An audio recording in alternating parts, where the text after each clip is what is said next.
Timothy Dowling to open his art gallery and studio on October the 10th and 11th. The University of St. Martin will be hosting a series of educational events to commemorate 10-10-10. And the Windward Islands Bank introduces a new functionality. Those are the headlines for Tuesday, October the 6th, 2020.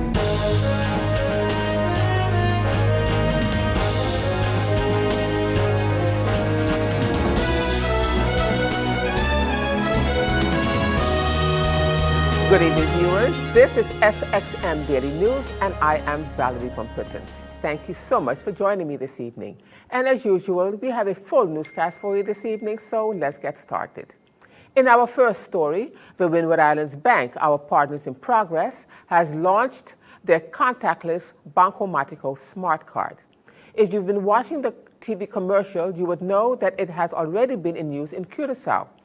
General Managing Director at the Windward Islands Bank is Mr. Derek Downs, who says it is not a new card, but a new functionality, and he tells us more.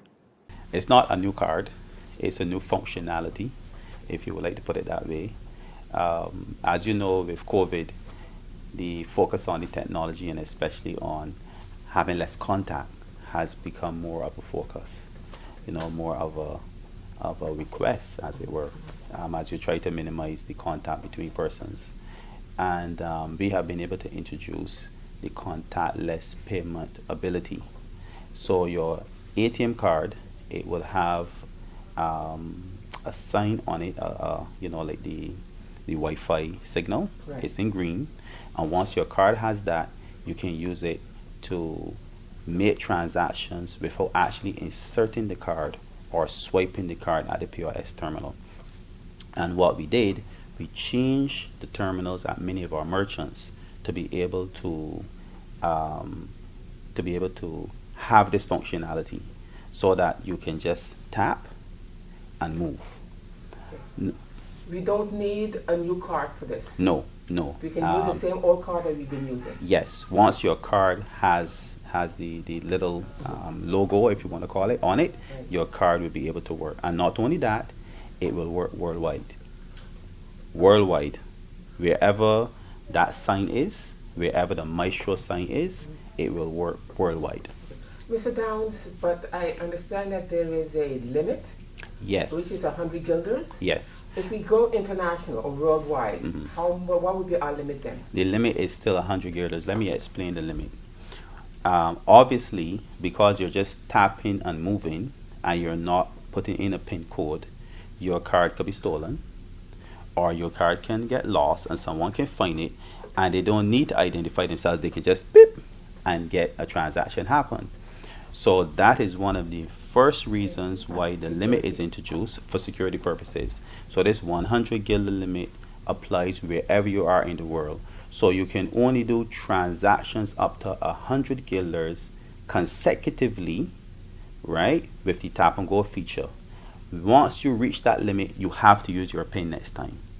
So if, for instance, your card is stolen, Windward Islands Bank will refund you up to that 100 guilders, because that's the maximum they can get without your PIN.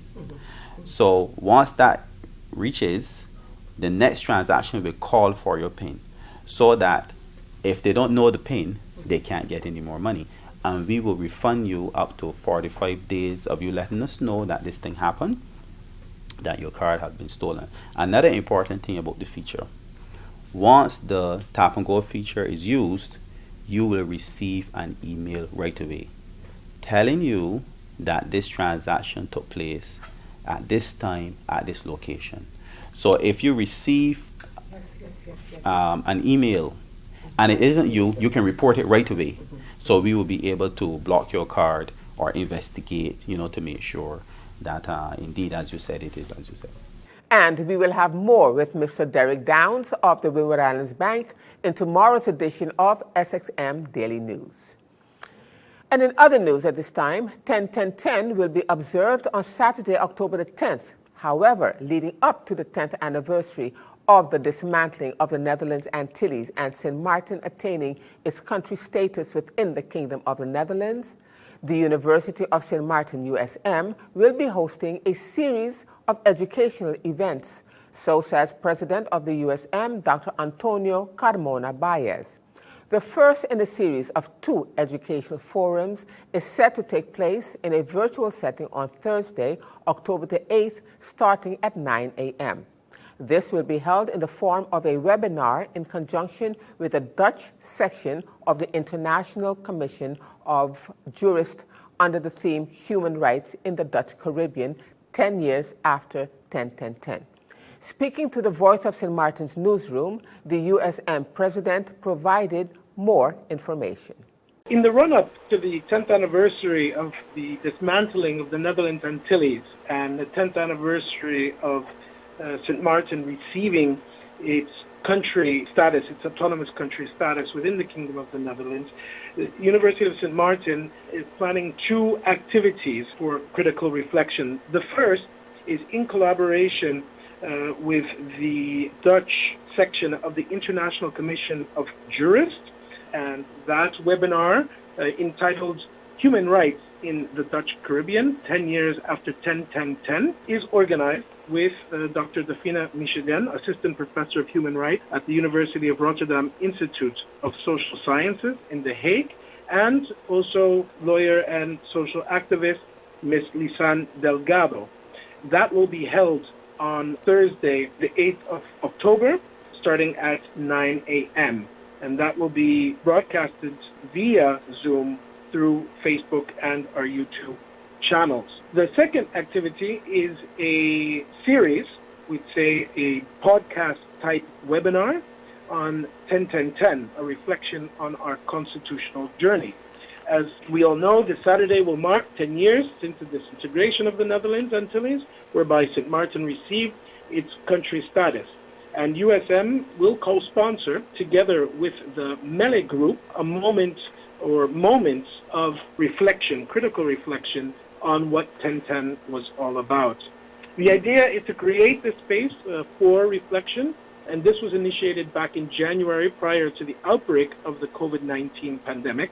And so now we see ourselves forced to look for alternatives, and the best alternative was this podcast-type webinar series.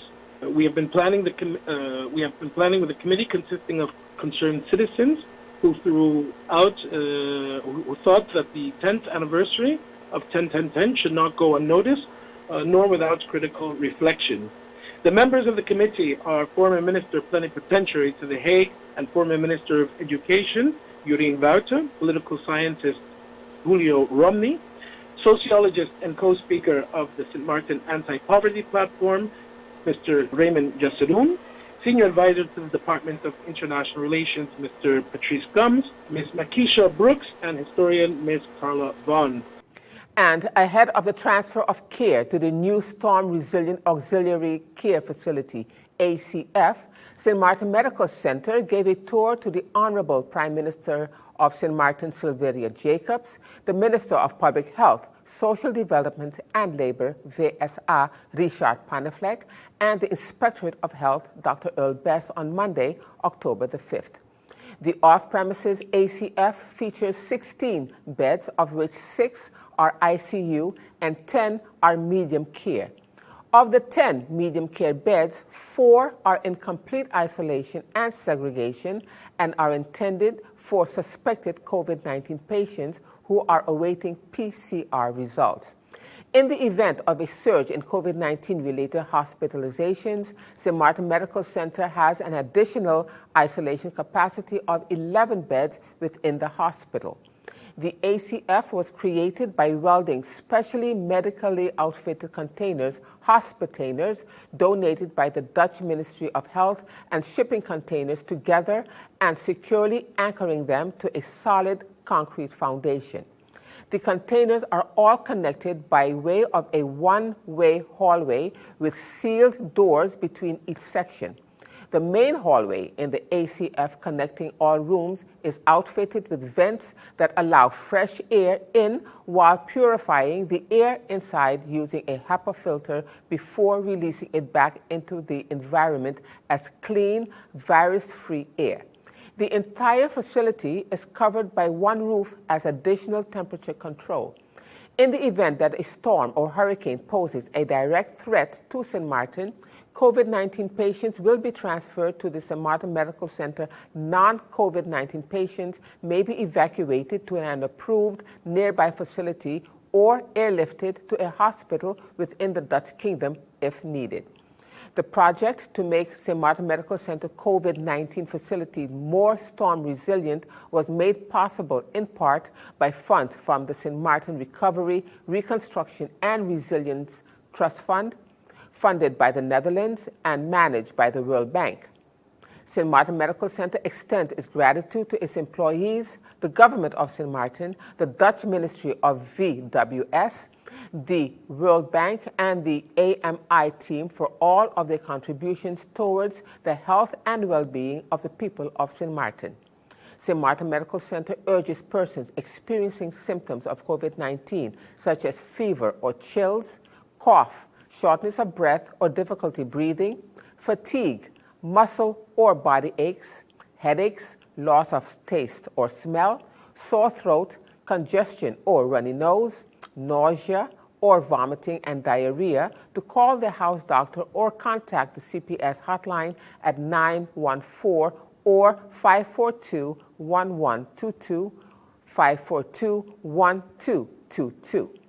Persons experiencing symptoms such as trouble breathing, persistent pain or pressure in the chest, new confusion, the inability to wake or stay awake, and bluish lips or face should contact the ambulance department by calling 912 and await further instructions.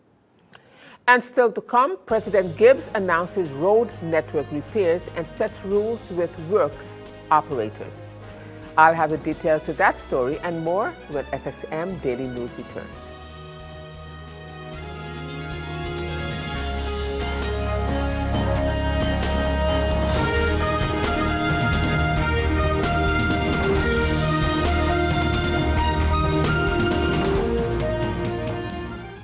GEBE has been faithfully serving the communities of St. Martin, powering your home and our economy.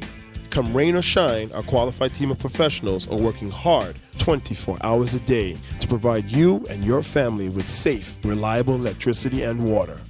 We use the latest technologies and test our products daily to maintain the highest international standards. Our friendly staff is always there to assist you, whether in person, over the phone, or online. We are committed to constantly improving our products and services, making them more efficient, effective, and environmentally friendly to serve you better today and our next generation of clients tomorrow. GEBE, powering a brighter future. Our friend Megawati is here with tips to save you energy. 1. Turn your airco temperature up. 2. Use a ceiling fan instead. 3. Buy energy-saving products. Save some green with NVGEBE. Welcome back, viewers. You're watching SXM Daily News, and I'm Valerie Van Putten. In more news for you at this time, Minister of Finance, the Honorable Artwell Irion, speaking on the program The Prime Minister Talks last week, the Minister of Finance gave more elucidation on the Dutch conditions. The Finance Minister says his main goal was to not touch the civil servant salaries as much as possible, and he expounds further. We are in discussion still for very technical matters, so it's not the fact that we don't want to meet the conditions. One aspect is, as Minister of Finance, as a person living on the island of St. Martin, this is the island I defend, the civil servants that I defend. And my main goal was to make sure that our civil servants, the people of St. Martin, we try to avoid touching their salaries as much as possible. Right. And part of the conditions for the Netherlands was to have 12.5% of the total salary package cut. And within that package, you have vacation pay, you have overtime, you have retroactive pay, bonuses, and so forth. In the package, they also mentioned you don't have to only cut those things, but you can also cut other benefits attached. Secondary benefits. Secondary benefits, yes. In other countries and in corporations, when you sign up, when you get a job, for example, your uniform is part of your contract, or phone is part of your contract. In government, we don't have it leak in a policy. So it was hard to use those as secondary benefits, even though in our LMA, I know it's in English, administrative regulation. it says that these benefits are secondary benefits. But because it's not part of a contract, the CFC does not see it as part of a total salary package. So what is left then? As I mentioned before, the vacation pay, the retroactive, the bonus, the vacation days, and so forth. So we have, what we have done now, if we have made a comparable cut to the other two islands, we haven't cut salaries like the other islands, but in terms Say that part again. we haven't cut salaries. Have not. Yes. We have cut this year 50% of vacation pay. And I'll take a step back and say that even we didn't have conditions, we had to make certain cuts. Right. And we did actually propose cuts before the discussion happened with the Dutch, or before they came with their, let's say, prescribed cuts. Yes. We were having the discussions with the unions, and we'd actually, in Council of Ministers, we had a discussion about, looking only at the highest earners, etc., so we don't touch those who were earning below a certain threshold at all, not for vacation pay, not for anything. And after a whole long discussion, now we're hearing that, but we never said to cut salaries, or but we never said to touch the lowest earners. And in more news, if you've strolled or walked up Front Street recently, one would have noticed the brightly colored artwork on some buildings. The work was done by local artists from around the island and was the initiative of the Be the Change Foundation.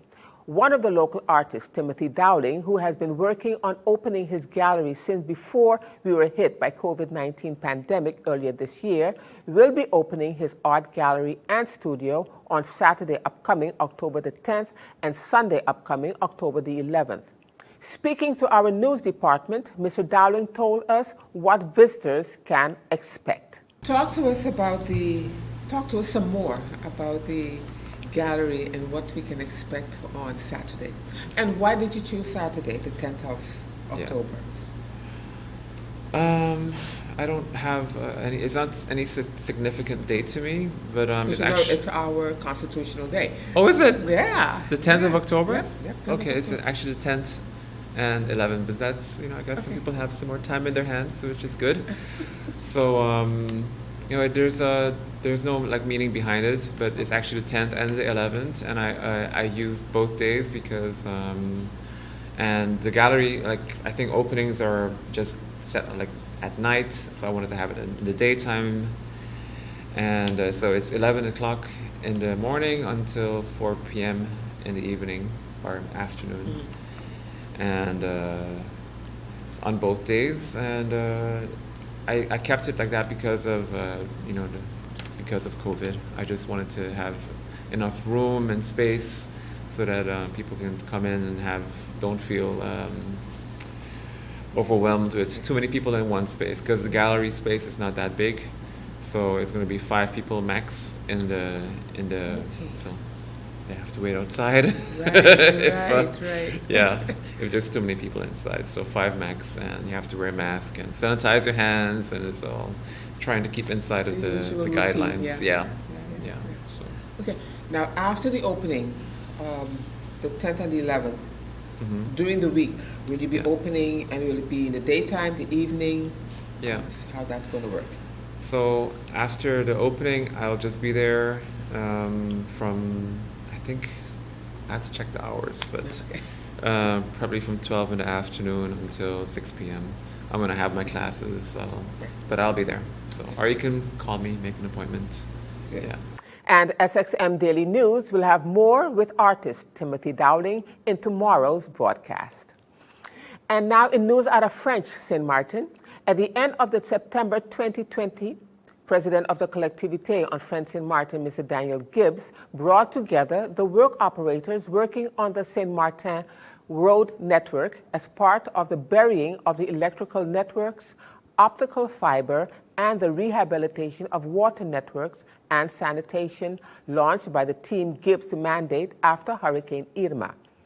The heads of the water and sanitation establishment, Dauphin Telecom, MSR Cable TV, EDF, and SAR were present at the invitation of the president of the collectivité. Two objectives for the president was announced at the start of the first phase of road repair from the end of October 2020 and to impose a schedule and coordination of work between the operators. First, a first phase of rehabilitation of the approval roads at Oyster Pond in 2020 and 2021.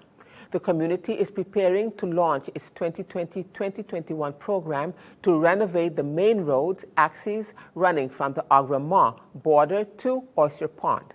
The public contract inherent in this program is in the process of being notified. The president asked the companies holding the contract to start the first phase of work at the end of October 2020 on Boulevard de Grand Cause. The overall repair of the road surface asphalt will be carried out in successive stages, taking into account the burying work of the electrical and fiber networks and of the water and sanitation networks still to be carried out. This program amounts to 3 million euros. The CEO of the Living Environment Delegation, Andy Debrica, held a technical meeting with the work operators on Thursday, October the 1st, in order to organize the planning of the work sites. President Gibbs reminded operators that once the sections of road have been resurfaced, it will be strictly forbidden to dig asphalt without the prior authorization of the collectivité decree of the president. Once this official authorization has been obtained, the company that will carry out the work, electricity, fiber, water, cable TV, must imperatively restore the road. The company will need to use asphalt to patch and not just concrete. The operators have undertaken to scrupulously follow this method, which will be recorded in the Territorial Works Decree. The president is also asking the companies do not wait several days before filling a hole in the road after their intervention.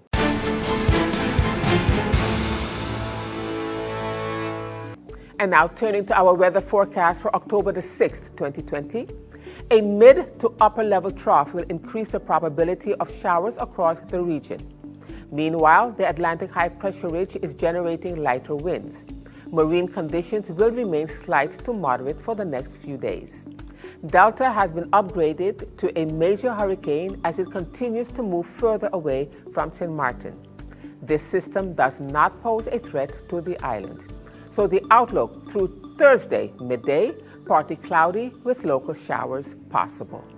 Now let's turn to your 3-day forecast.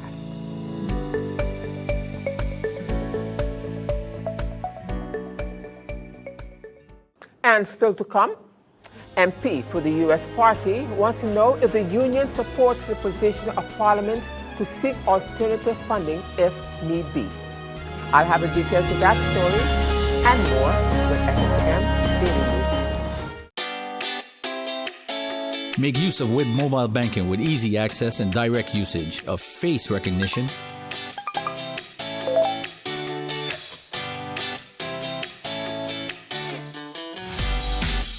PIN code,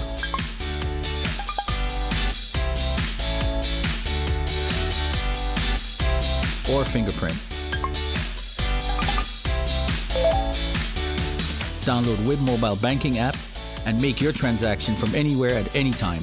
For more information, visit wib-bank.net/quick-login. Welcome back, viewers. And as we continue now with more news at this time, at the continuation of the Parliament meeting of September 28th to discuss the focus audit done by the General Audit Chamber of St. Martin, members of Parliament Claudius Boncamper of the U.S. Party and Christophe Emmanuel of the National Alliance also posed a number of questions to the union, which included the MP asking, does the union support the position of Parliament to seek alternative funding if need be, because we will not be in compliance with the Dutch conditions? Meanwhile, MP Christophe Emmanuel wanted to know what should employees do if not receiving their regular salaries. Do the unions support the position of Parliament to seek alternative funding if need be, because we will not be in compliance with the Dutch conditions as the motion of Parliament clearly stated, that it may not be in contradiction to the local laws. That was a motion that we took in July. So since we took that motion, we basically are against some of the liquidity support conditions that are set by the Dutch government. Nevertheless, it is not the Parliament of St. Maarten to make any agreement with the Dutch government. It's the government of St. Maarten, headed by the Prime Minister, that makes that decision. And if there's any legislation to be finalized, that will come to Parliament, and then Parliament can show its teeth if it so desires. We have seen a number of businesses that have received similar support. But what we keep getting all the time, over and over and over, from the employees is that they're not receiving the monies. And as we end this edition of SXM Daily News for this evening, getting Phillipsburg, our capital, back on track is number one priority for the members of the Phillipsburg Promotional Board, who says that they have a committee set up to deal with the annoying barkers in Phillipsburg. Mr. Paul Bouticase and Mr. Valentine Davis fielded the question from our newsroom. Yeah, it's about policy.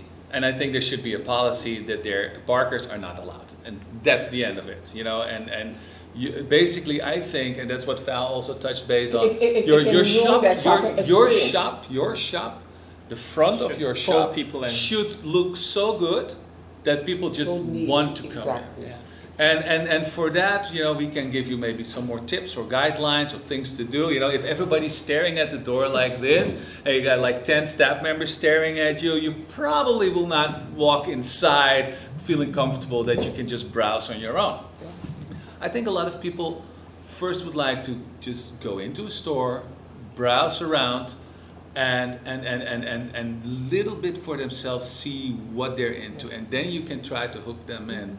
But pushing somebody a flyer in their face, I've seen that happening so many times, and I think, I don't recall seeing somebody taking that flyer saying, "Whoa, 70% off! I'm going to go into the shop. I'm going to buy something."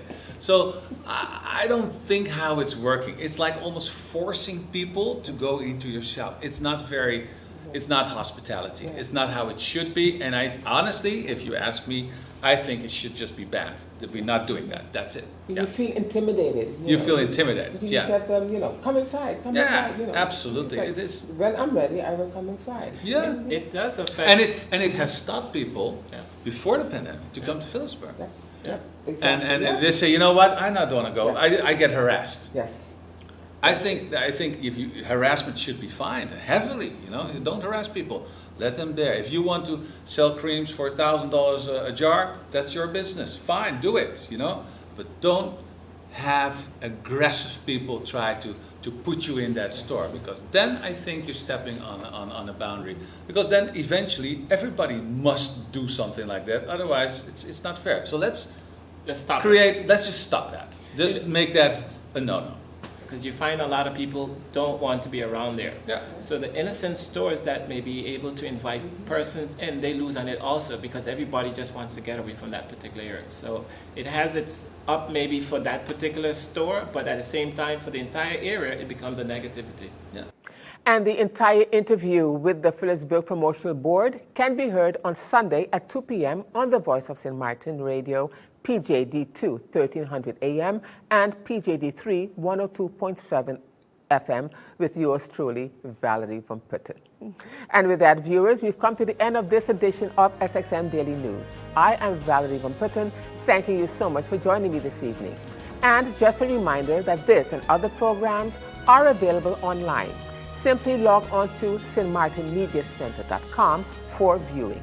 And on behalf of the SXM Daily News team, we thank you for watching and plan on meeting you right back here again tomorrow.